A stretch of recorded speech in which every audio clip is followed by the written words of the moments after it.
سلام، من مرزاد هستم.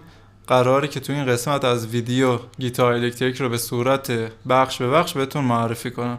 اگه تازه کار هستین یا حتی حرفه‌ای کار میکنین، این ویدیو میتونه براتون مفید باشه. پس با من همراه باشین. خب دوستان، به این قسمت میگن هد استوک، سردسته گیتار.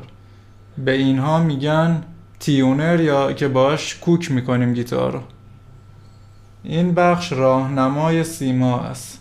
سیما رو این سه تا پیچ باهاش میتونیم سیما رو نگه داریم، محکمتر نگه میداره سیما. به این قسمت میگن نک. خب نک میشه همون دسته گیتار. یه سری خطوط فلزی داخلش هست که بهش میگن فرت. خب بعضی گیتارها 22 تا فرته، بعضیاش 24 تاست. میرسیم به بخش اصلی گیتار یا همون بادی که بهش میگن بدنه گیتار. اینجا پیکاپ همونو داریم. پیکاپ وظیفش گرفتن صدای سیمه. این قسمت بیریجه، سیما بهش وصل شدن، سیما رو گرفتن. این دسته ترمولو هست. خب بعضی دسته ترمولوها دو طرفه هست، بعضیاش یک طرفه هست.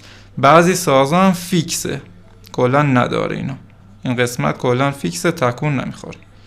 خب میرسیم به این قسمت که بهش میگن تون و ولوم گیتار که باهاش صدا رو تنظیم میکنن.